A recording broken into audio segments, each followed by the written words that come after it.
Assalamualaikum warahmatullahi wabarakatuh. Alhamdulillahi rabbil alamin, wassalatu wassalamu ala asyrafil anbiya wal mursalin, sayyidina wa habibina wa syafi'ina wa maulana Muhammadin wa ala alihi wa ashabihi ajma'in, amma ba'du. Rabbi syrah li sadri wa yassir li amri wahlul uqdatam min lisani yafqahu qawli waj'al li waziran min ahli, sadaqallahul azim. Pemirsa yang saya hormati dan yang saya banggakan, di dalam bab toharoh itu toharoh terbagi dua, yaitu toharoh untuk menghilangkan najis dan ada yang toharoh untuk menghilangkan hadas, baik itu hadas kecil ataupun hadas besar. Adapun toharoh untuk menghilangkan najis adalah toharoh di mana toharoh ini atau bersuci ini berfungsi sebagai untuk mensucikan diri dari kotoran yang menghadang atau menghalangi seorang muslim untuk beribadah kepada Allah Subhanahu wa taala. Kotoran ini ataupun najis ini ada dua macam. Ada najis yang hukmiyah dan ada najis yang ainiyah. Najis yang ainiyah adalah najis yang terlihat, ada wujudnya, ada zatnya, ada baunya, ada rasanya. Tapi kalau najis hukmiyah itu najis yang tidak terlihat, najis yang tidak ada, tadinya ada tapi sudah tidak ada, hukumnya tetap najis. Contoh, ada air seni anak balita umur 3 tahun 4 tahun, nggak pakai pempes, dia kencing sampai nggak ada yang bersihin itu air kencingnya, nggak ada yang mensucikannya. Akhirnya air kencingnya itu kering. Nah, air kencing yang kering itu sudah tidak ada lagi wujudnya, tidak ada lagi zatnya, maka itu dinamakan dengan najis hukmiyah. Zatnya tidak ada, tapi hukumnya dia najis.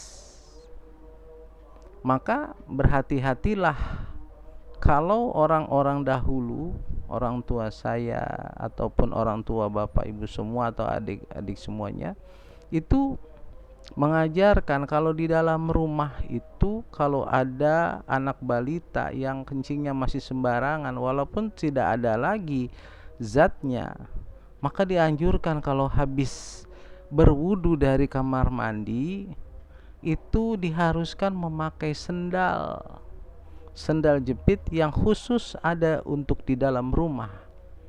Karena apa? Karena nanti kalau seandainya kita habis berwudu telanjang kaki nggak pakai sendal, kemudian kita lewat daerah-daerah yang suka dikencingin oleh dede bayi ataupun dede balita, maka nanti jadi najis. Kaki kita jadi najis yang basah itu karena berwudu. Kita setelah berwudu kita telanjang kaki, maka itu jadi najis.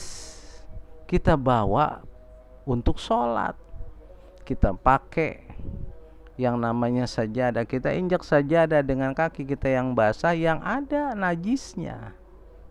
Maka oleh karena itu berhati-hatilah dengan yang namanya najis hukmiyah. Zatnya nggak ada, tapi hukumnya najis.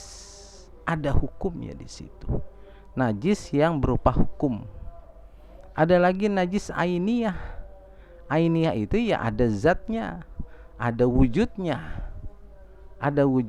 Nah, itu harus bagaimana kita mensikapinya? Harus dihilangkan dulu zatnya.